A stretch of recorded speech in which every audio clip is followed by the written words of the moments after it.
시청자 여러분 안녕하십니까? 여러분의 건강을 한 단계 향상시켜드리는 건강 플러스의 김덕기입니다. 안녕하세요. 김윤주입니다. 오늘 저희와 함께해 주시기 위해서 바로본 병원에서 홍승환 원장님 나오셨고요. 건강 패널 개그맨 문영미 씨도 함께해 주셨습니다. 안녕하세요. 안녕하세요. 자, 제가 프로그램이 시작하기 전에 앞서서 질문을 하나 드릴게요. 우리 신체 질환 중에서 가장 이 인체 관절 중에서 가장 많이 움직이는 곳이 어딘 거라고 생각하세요? 저한테 물어보시는 겁니까? 예. 제가 뭘 안다고? 저는 뭐 알겠습니까? 아니 근데 뭐 그래도 관절 뭐 예, 관절. 무릎 폈다 구부렸다 앉았다 일어났다 관절. 뭐 이거 아닐까요? 예. 저는 그런 것 같아요. 뭐 제가 뭘 알겠어요? 왜 저한테 물어보세요 지금? 근데 의외로 저도 무릎이라고 생각했었는데 네, 무릎 아니요? 무릎이 아니라 어깨 관절이에요. 그렇죠, 원장님? 네. 예. 예, 실질적으로 어깨 관절은 360도 회전이 가능하고요. 예. 가장 관절 중에서 가동 범위가 넓은 관절입니다. 그러다 그래서- 보니까 이제 예. 거기에 따른 질환들도 여러 가지가 나타나게 됩니다. 네, 그래서 어깨 관련 질환도 그렇게 많다고 하던데 오늘은 어깨 통증을 유발하는 대표적인 질환이죠. 회전근개 파열에 대해서 얘기 나눠보겠습니다. 선생님, 네. 회전근개 파열 오늘도 역시 어렵습니다. 네. 이게 뭔가요? 예, 말이 조금 어려운데요. 제가 예. 간단하게 이 어깨 모형을 보면서 설명을 드리도록 하겠습니다. 예. 어깨는 기본적으로 위팔뼈인 상완골, 그리고 우리가 이제 날개뼈라고 하는 견갑골, 예. 그 위쪽에 쇄골 이렇게 크게 뼈로 구성이 되어 있는데요. 네. 저희가 보통 어깨 관절이라고 하는 것은 이 상완골과 견갑골 사이에서 이루어지는 관절을 의미합니다. 예. 이 회전근개라는 것은 이 견관절을 덮개처럼 둘러싸고 있는 4개의 힘줄로서요. 앞쪽으로 견갑 하근이 위치하고요. 위쪽으로 극상근, 그리고 그 아래쪽으로 극하근과 소원형근 이렇게 4개의 힘줄 띠가 이 상완골의 머리뼈에 붙게 됩니다. 그러므로 해서 이 회전근개가 어깨 관절을 안정시키고요. 또한 그 안정된 상태에서 팔을 들어 올리고 회전시키는 역할을 해주게 됩니다. 네. 그래서 회전근개 파열이라는 것은 결국 그러한 힘줄의 파열을 의미하게 됩니다. 아니 멀쩡히 가만히 내 동네 음. 가만히 있는데 음. 이 어깨가 갑자기. 왜 파열이 되는 거예요? 예. 뭐 원인이 있을 거 아니에요? 파열되는 원인이. 그렇죠. 네. 가만히 있는데 왜 파열이 될까? 네. 그 대부분 회전근개 파열은요. 예. 5, 60대 중년 이후에 연령대에서 많이 발생합니다. 그것을 보면 이제 회전근개 파열의 원인이 퇴행성 변화에 의해서 파열이 되는 것을 생각해 볼 수가 있는데요. 저희가 흔히들 퇴행성 질환하면 퇴행성 관절염만을 많이 생각하시는데요. 그렇죠. 예, 그렇죠. 힘줄이나 인대 조직에도 나이가 들어감에 따라서 퇴행성 변화가 오게 됩니다. 아. 그래서 이제 어깨 같은 경우는 아까도 말씀드렸듯이 굉장히 움직임이 많고 가동 범위가 넓은 관절이기 때문에 예. 힘줄이 많이 쓰이게 됩니다. 그런 과정 중에서 힘줄이 퇴행성 변화가 일어나고 그러다 약해지면서 끊어지게 되는데요. 대표적으로 퇴행성 그 변화를 일으키게 되는 충돌 증후군에 대해서 먼저 설명을 드리겠습니다. 예. 예, 예. 이 충돌 증후군이라는 것은 결국 이제 어깨 회전근개 퇴행성 파열을 일으키면서 염증이 일어나게 되는 그런 결정적인 원인이 되는 그런 질환인데요. 예, 예. 요게 다시 한번 모형을 제가 보면서 이해를 돕기 위해서 예. 설명을 해드리도록 하겠습니다. 네. 충돌 증후군이라는 것은 아까 말씀드린 그 견갑골에 이 견봉이라는 뼈가 있습니다. 네. 이 뼈하고 이 위팔뼈의 머리 부분하고 움직임이 일어나면서 그 아래 위치한 회전근개 부분들이 계속 충돌이 일어나는 현상이 있습니다. 예, 예. 그러다 보니까 힘줄이 계속 마찰이 일어나고요. 그렇겠죠. 예, 그럼 마모가 되는 현상이 일어나게 됩니다. 예. 그러면서 이렇게 염증이 발생되는 것을 충돌 증후군이라고 하는데요. 그것이 이제 시간이 지남에 따라서 힘줄을 약하게 하고요. 결국은 힘줄을 찢어지게 하는 회전근개 파열까지 이르게 하는 원인이 될 수 있습니다. 원래는 안 부딪히는데 부딪혀서 파열이 이게 되는 거예요?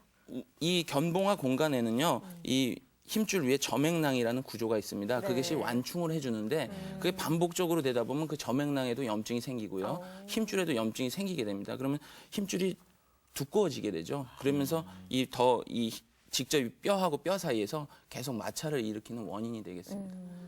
그리고 이러한 퇴행성 변화에 의한 파열 말고요. 예, 예. 저희가 외상성으로 파열이 되는 경우도 있습니다. 그러니까 네. 말 그대로 어깨를 사고로? 다치면서 그래서 이제 갑자기 너무 큰 무게의 물건을 집어 올린다든지 예. 또는 이제 어깨 쪽으로 떨어지면서 어깨를 부딪힌다든지 그런 외상으로 인해서 파열이 일어나기도 합니다. 그 어깨 탈구랑은 어떤 어깨 상관이 없는 건가요? 아니죠. 어깨 탈구도 그 예. 외상인데요. 예. 그런 어깨 탈구 같은 외상으로도 회전근개가 파열되기도 합니다. 실제적으로 젊은 사람들의 경우에는 예. 힘줄 자체가 워낙에 튼튼하기 때문에 탈구가 일어났을 때 파열이 일어나는 경우는 드물지만 연령대가 한 40대가 넘어가면 어깨 탈구가 일어나면서 회전근개 파열이 일어나기도 합니다. 그러니까 제 친구들도 예, 예, 예. 그러더라고요. 이게 뭐 그런 거 모르잖아. 뭐 이게 뭐 이름이 뭐라고요? 회전 근개 파열이. 회전 근개 파열 이런 거 잘 모르잖아요. 그렇죠. 근데 괜히 어깨가 아프고 팔이 아프고 이러니까 그냥 무조건 이런 데만 아프면 오십견이야. 그렇죠. 그렇죠. 뭐 회전 근개 파열 이런 거 몰라요. 아 또 오십견이면 오십견인가 말고 잠도 못 자게 이렇게 고통스러워하고 그러거든요. 근데 그게 회전 근개 파열. 또 머리 좋아졌네. 회전 근개 파열. 네. 아 그거겠네요. 그럼요. 환자분들이 이제 50견 하시는 게 사실 말이 좀 쉽지 않습니까? 맞아요. 그렇죠. 아 제일 쉬워. 50세 이후에 뭐 오는 어깨, 어깨 50세. 질환. 네, 네. 예. 그렇게 생각하시고 오는 경우에 간혹가다 진단해 보면 회전근개 파열이신 분들이 간혹 있습니다. 네. 그래서 이제 50견하고 저희가 이제 회전근개 파열하고 이제 구분지어서 말씀드리면요. 네. 예. 50견에 대해서 먼저 알아보도록 하겠습니다. 예, 50견이라는 게요.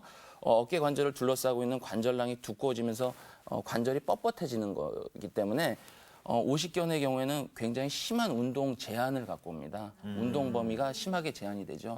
그에 반해서 회전근개 파열은 어느 정도의 운동 범위의 제한은 있지만 50견에서 보는 정도의 심한 운동 제한은 없습니다. 특히나 저희가 이제 수동적으로 어떤 검사자가 환자를 팔을 잡고 팔을 들어 올렸을 때 50견 같은 경우는 굉장히 올리기가 힘듭니다. 그에 반해서 회전근개 파열의 경우에는 어느 정도 이 수동 범위, 운동 범위가 나오기 때문에 어느 정도 범위까지는 팔을 들어 올릴 수가 있습니다. 그 대신 그 범위 이상으로 갔을 때는 또 아프죠. 고통이 예. 있고.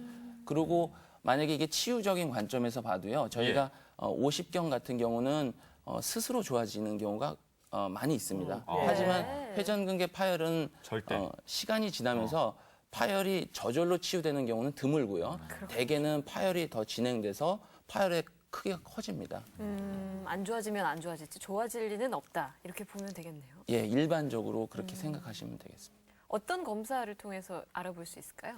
저희가 이제 환자분들이 오시면요. 예. 환자분들 말씀을 잘 듣습니다. 그렇죠. 듣고 어느 부위가 어떻게 아프신지 얘기를 들어보고 적절한 신체 검사를 하는데요. 신체 검사는 아까 말씀드린 그런 관절의 운동 범위를 측정해 보고요.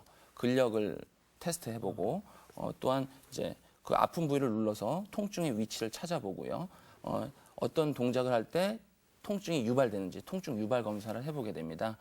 그런 검사가 끝난 뒤에는 이런 영상적인 진단을 하게 되는데요. 보통 저희가 이제 엑스레이를 찍어보고요. 예. 그다음에 초음파 또는 이제 MRI 같은 검사를 시행하게 됩니다. 네.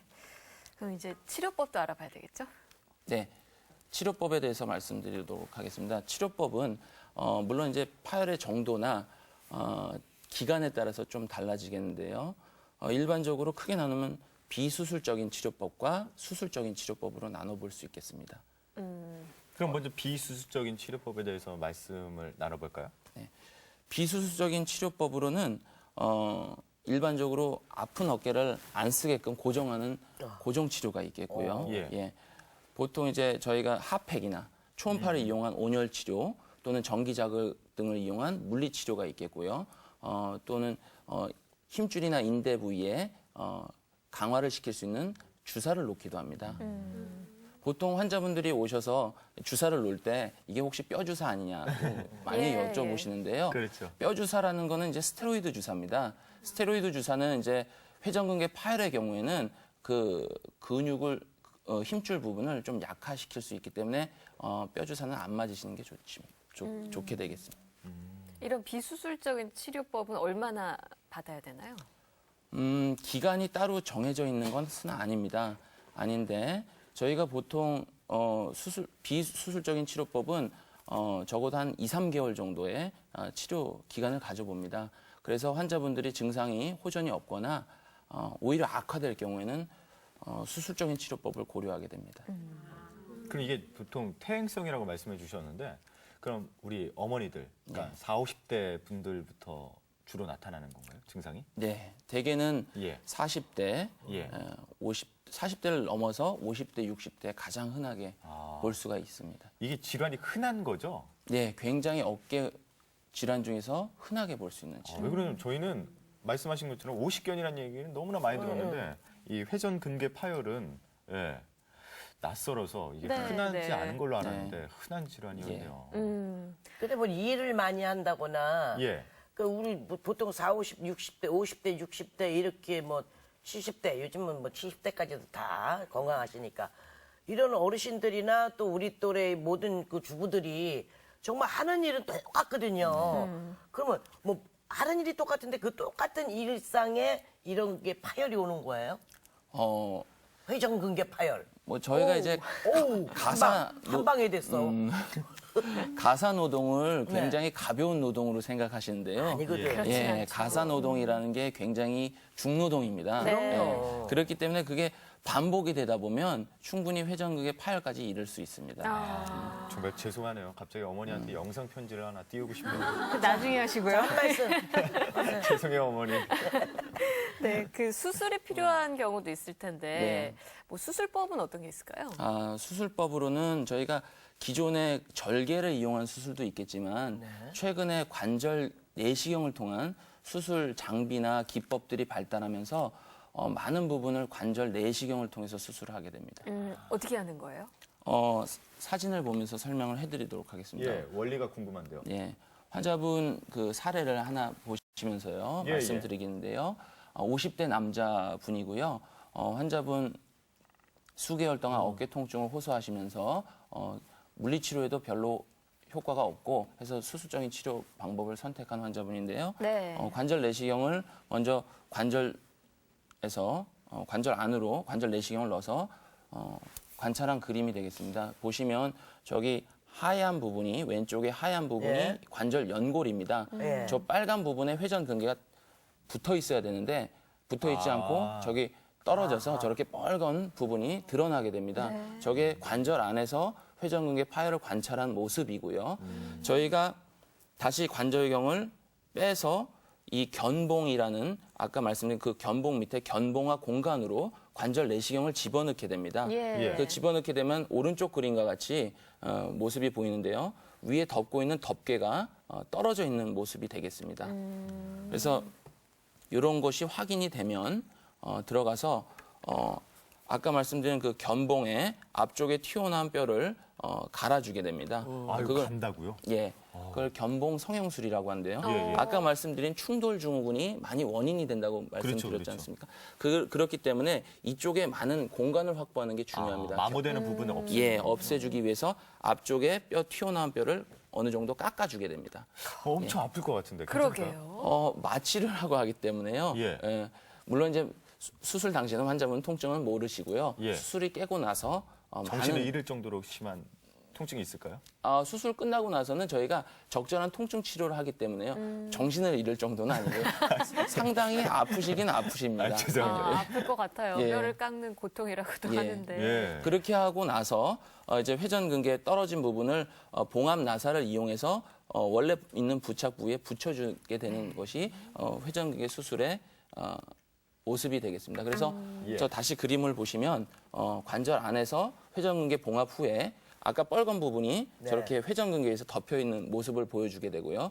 다시 견봉화 공간으로 가서 회전근개 파열이 이 봉합사에서 봉합된 모습을 보여줍니다. 네. 환자분들이 되게 이해를 하기 어려우셔서 제가 이해를 돕기 위해서 예. 그 사진을 하나 보여드리겠습니다. 이게 예. 뭔가요? 일반적으로 저렇게 트럭에 짐을 싣고 가는 경우가 많은데요. 네. 그렇죠. 저 트럭의 천막 같은 걸 회전근개라고 생각하시면 됩니다. 예. 그 물건이 안 떨어지기 위해서 천막을 덮고 그걸 끈으로 매다는데요. 예. 저 끈이 봉합사라고 생각하시면 됩니다. 그래서 저런 봉합사가 회전근개를 눌러서 원래 붙는 부착 부위에 회전근개를 붙여주게 되면 붙여주는 뼈하고 힘줄 사이에 치유가 일어나면서 회전근개가 붙게 됩니다. 저 트럭을 직접 운전하시는 거고요. 그렇진 않고. 예, 제 트럭은 아니죠. 저렇게 예. 보니까 이해가 좀 빠르네요. 예, 훨씬 좋은데요. 네네네. 그 직접 그 치료 받은 사례도 좀 살펴볼까요? 예, 또 다른 예를 말씀드리면요. 예. 하나는 40대 여성분입니다. 네네. 환자분도 수개월 동안 통증이 있었고 물리치료에도 호전이 없어서 관절 내시경을 시행하게 되는데요. 예. 회전근개가 부분 파열이 된 모습을 볼 수 있습니다. 저런 경우에 회전근개 부분 파열의 정도가 반을 넘지 않는 경우에는 회전근개 다듬는 수술만으로도 굉장히 효과적이라고 볼 수 있고요. 예. 또 다른 한 예로는 회전근개 파열이 많이 오랜 기간 동안 방치돼서 광범위 파열이 온 경우인데요. 위에 덮고 있는 덮개가 아예 없습니다. 저렇게. 이 환자 같은 경우는 70대 여성분으로서 수술장 안에서 회전근개 파열이 봉합이 안 될 정도의 파열이었습니다. 네. 이런 경우에는 수술을 마치고 나서 어느 정도 통증 호전은 기대할 수 있지만 근력 회복은 좀 기대하기가 어렵습니다. 그러니까 제때 치료 받으시는 게 굉장히 중요하겠습니다. 예. 저런 수술 받는 그 시간은 얼마나 될까요? 너무 오래 걸리나요? 수술 기간이요. 예. 그러니까 저희가 비수술적인 치료 방법을 아까 2, 3개월 정도 해보시고요. 예. 안 되는 경우에 악화되는 경우에 결국은 수술적인 치료를 하게 됩니다. 처음부터 바로 수술로 들어가는 게 아니라 예. 일단 비수술적인 치료를 해보고. 예. 그래서 호전이 물론 되지 그것은 않을까요? 이제 정도나 회전근개 파열 정도나 원인에 따라서 물론 이제 치료 시기가 달라지긴 합니다. 그리고 예. 어떤 치료할지가 달라지긴 하는데 일반적으로 통상적으로 회전근개 파열로 진단됐을 때 처음에는 비수적인 방법을 먼저 사용을 하게 됩니다. 그러고 나서 이것이 별 호전이 없거나 파열의 범위가 너무 클 때는 또는 외상성 파열일 때는 수술적인 치료법을 바로 넘어가게 되는 거죠. 전신 마취하나요? 예. 전신 마취를 하고요. 예. 저희가 이제 수술 후에 통증 조절을 위해서 그 신경 차단술을 같이 시행합니다. 네. 이게 뭐 어떤 장점이 있을까요? 이 수술. 회전근개 파열을 관절경으로 수술하게 되면 예. 관절 내시경이라는 수술 자체가 아주 1cm 정도의 작은 절개에 한 3, 4개 정도로 수술이 이루어지기 때문에요. 주변 조직에 손상을 덜 주게 됩니다. 그러다 보니까 수술 후에 회복이 빠르고요. 재활이 상대적으로 빠릅니다. 또한 이제 관절경은 물을 넣고 하는 수술이기 때문에 네. 상대적으로 수술 후에 감염의 빈도가 적습니다. 왜냐하면 물로 계속 씻어내면서 수술이 이루어지기 때문에. 또한 저희가 이제 비디오 시스템을 이용해서 하기 때문에 예. 커다란 모니터를 보면서 수술합니다. 그렇기 때문에 수술 시야가 굉장히 광범위하게 크게 예. 수술 시야를 크게 볼 수 있고요. 수술이 끝나고 나서 그런 비디오 시스템에 녹화된 동영상이나 사진을 가지고 환자분들한테 수술 후에 어떤 식으로 수술이 이루어지는지 설명하는 수 있는 장점이 있겠습니다. 예. 그 관절경 수술을 받고 나서 일상생활로 그럼 복귀하는 데는 어느 정도 걸릴까요? 보통 저희가 수술하고 나서 6주 정도의 고정 기간을 거칩니다. 예. 그 중간에 어느 적절한 운동이 보통은 한 3주 이후부터는 조금씩 운동을 시작해서 예. 6주째는 고정을 풀고 본격적인 운동 치료를 하게 되는데요. 보통 3개월이 되면 어느 정도 관절 운동 범위가 회복이 되고요. 그 이후에 근력이 생기면서 일상생활로의 복귀가 가능해집니다. 회전근개 또 잊어버렸다. 파열. 회전근개 파열. 파열. 네. 그 수술하시는 분들 많아요? 환자분들. 환자분들. 예. 어깨 수술 중에 제일 관절경으로 많이 수술하는 부위라고 생각하시면 되겠습니다. 근데 또 그 요즘 골프 치시는 분들도 많고 예. 테니스나 뭐 취미로 야구 하시는 분들도 많은데 이런 운동은 그럼 수술을 받으면 안 하는 게 나은가요? 받고 난 후에. 받은 후에요. 예. 회복이 돼도? 운동을 너무 좋아하시는 경우에 저 같은 경우는 보통 하시는 운동을 나중에 재활이 잘 되고 어느 정도 근력이 회복하면 조금씩 해보라고 말씀을 드립니다. 왜냐하면 이제 자기가 좋아하는 운동을 못 하게 되면 이거는 속병 나요. 정신적으로도 스트레스를 받기 때문에 어느 정도 몸이 받쳐주면 운동을 다시 시작하시라고 하는데 반드시 주치의와 상의를 하고 운동을 시작하시기 바랍니다. 근데 운동하는 사람들이 안 그래요. 이 사람들은 수술하고 났잖아. 자기가 다 난 줄 알아요. 이게 난 이제 완치됐어. 다 났어. 그리고 바로 골프 치러 나가고 바로 테니스 치고 막 이러다 보니까 이게 다시 또 재발을 하는 거야. 네. 그 다시 또 병원 찾아가고 이게 반복적으로 되는 걸 좀 봤어요. 예. 예. 그래서 운동을 시작하기 전에는 반드시 주치의하고 상의를 하고 시작하시기 바랍니다. 그 말을 안 듣는다니까요, 선생님. 분명히 의사 선생님은 하지 마시라고 그랬다는 거야. 근데 의사 모르게 하는 거야. 그러면 안 그래놓고 되죠. 다시 또 이게 또 아파서 또 다시 찾아가면 의사 선생님한테 혼났잖아. 예. 하지 마시라고 그랬잖아요. 그랬잖아? 근데 또 몰래 또 해. 그러고 난 몇 번 봤어요, 그런 분들을요. 맞습니다. 의사 선생님 말을 안 들어. 그러니까 지가 고통을 받지? 본인 말씀하시는 건 아니죠? 아니에요. 알겠습니다. 네. 그 뭐 수술 받기 전에도 이런 증상이 나타나는데도 그냥 뭐 어르신들 같은 경우에는 참는 분들도 많아요. 이러다 말겠지. 예. 이러다 말지 않겠죠. 예. 이러다 아까도 말씀드렸지만 회전근개 파열은 진행합니다. 진행하게 되기 때문에 아이고, 회전근개 파열을 방치하게 되면 범위가 커집니다. 오. 파열 범위가 커지게 되고요. 근육을 안 쓰다 보면 근육의 위축이 옵니다. 그렇죠. 그래서 결과적으로 나중에 꼬매지도 못하는 상황이 되고요. 어. 그 회전근개가 관절을 안정하는 구조이기도 하기 때문에 관절이 불안정해지는 효과가 있습니다. 따라서 관절이 불안정할 때는 관절 연골을 마모시키게 됩니다. 그래서 회전근개 파열 후에 관절염으로 진행하는 경우도 있습니다. 어. 그래서 그림을 보시면 예. 동일 환자의 오른쪽 왼쪽 어깨인데요. 오른쪽 같은 경우는 아까 말씀드린 견봉이라는 구조와 상완골의 머리뼈 그 사이 간격이 굉장히 좁아져 있습니다. 네. 그 원인은 그 위쪽에서 눌러주고 있는 회전근개가 없는 상태이기 때문에 상완골투가 위로 올라가게 됩니다. 그러니까 위아래 운동이 모션이 계속 일어나게 되면서 관절 연골을 마모시키게 그렇군요. 됩니다. 그래서 저렇게 견봉화 공간도 줄어들게 되고 관절염도 발생하게 됩니다. 그 궁금한 게요. 어깨 가장 안 좋은 건 뭘까요? 어깨 안 좋은 것은 예. 일단 생활 습관으로 말씀드리겠습니다. 예. 예. 흡연이죠. 흡연인가요? 예. 흡연이 또 어깨에. 네. 예. 왜냐하면 뭔가 저희가 그래요? 이제 흡연은 말초로 가는 혈관을 예. 수축시켜서 말초 혈액 순환을 차단시킵니다. 그렇기 때문에 이 힘줄에도 피가 가줘야 되는데 그런 것이 원활하게 안 이루어짐으로 해서 힘줄에 병이 생기게 되는 거죠. 네. 또한 운동을 좋아하시는 분들은요. 예. 어느 이상 과도한 운동을 하시는 경우가 있는데요. 그렇죠. 예, 그 과도한 운동은 피하시는 게 좋습니다. 그러니까 제가 헬스 클럽에 가면은 제 옆에서 굳이 막 한 100kg을 굳이 들으세요. 제가 또 남자다 보니까 또 경쟁이 따라서 붙잖아요. 그렇죠. 그런 게. 피해야 과시용이에요. 되겠군요. 예. 피해야 절대 되겠군요. 그렇게 그 하시면 안 자리를. 돼요. 예. 그래요. 네가 올리세요. 저는 피하겠습니다. 이런 마음을 가져야 되군요.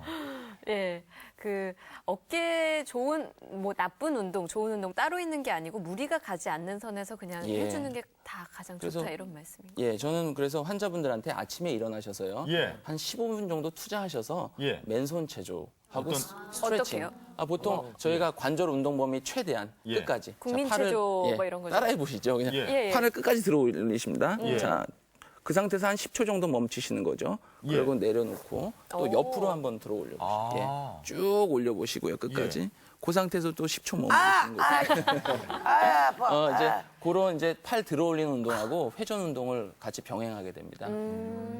이걸 천천히 해야 되는 거죠? 예, 천천히. 그냥 급하다고? 예, 한 15분 정도 여유를 가지시고요. 예. 아침에 그런 맨손 체조 가볍게 할 수 있는 일상생활의 운동입니다. 예. 15분만 투자하면은 50년이 행복하대야. 아 진짜 눈 뜨자마자 그렇게 하면 그렇게 좋대요. 근데 눈 뜨자마자 뭐 애들 챙기랴 뭐 그렇죠. 남편 챙기랴 뭐 이것저것 챙기랴 바쁜데 언제 이거 하고 있어. 아 정말. 어깨 건강 그래도 잘 지키셔야죠. 생활 수칙 잘 지켜야 된다 이런 거 있으면 소개 좀 해주세요. 아까 방금 전에 말씀드린 무리한 운동은 피하시고요. 예. 또 통증이 시작되는 거는 어떤 한 사인이기 때문에요. 예. 반드시 병원을 찾아가셔서 전문가 상담을 해보시기 바랍니다. 예. 또한 그 아침에 그런 맨손 체조를 하는 것과 마찬가지로 저녁에 일 끝나고 퇴근하셔서요. 주무시기 전에 어깨 쪽에 한 15분 정도 따뜻한 찜질 해주시는 것도 많이 도움이 되겠습니다. 네. 알겠습니다. 회전근개 파열과 그 치료법에 대해서 도움 말씀 주신 바로본병원 홍승환 원장님, 함께해 주신 문영미 씨 고맙습니다. 고맙습니다. 감사합니다. 자, 오늘은 어깨 통증 가장 대표적인 회전근개 파열에 대해서 이야기 나눠봤는데요.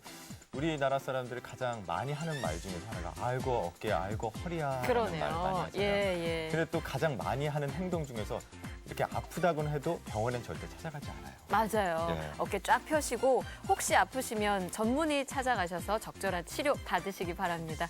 저희는 다음 이 시간에 찾아뵙겠습니다. 고맙습니다.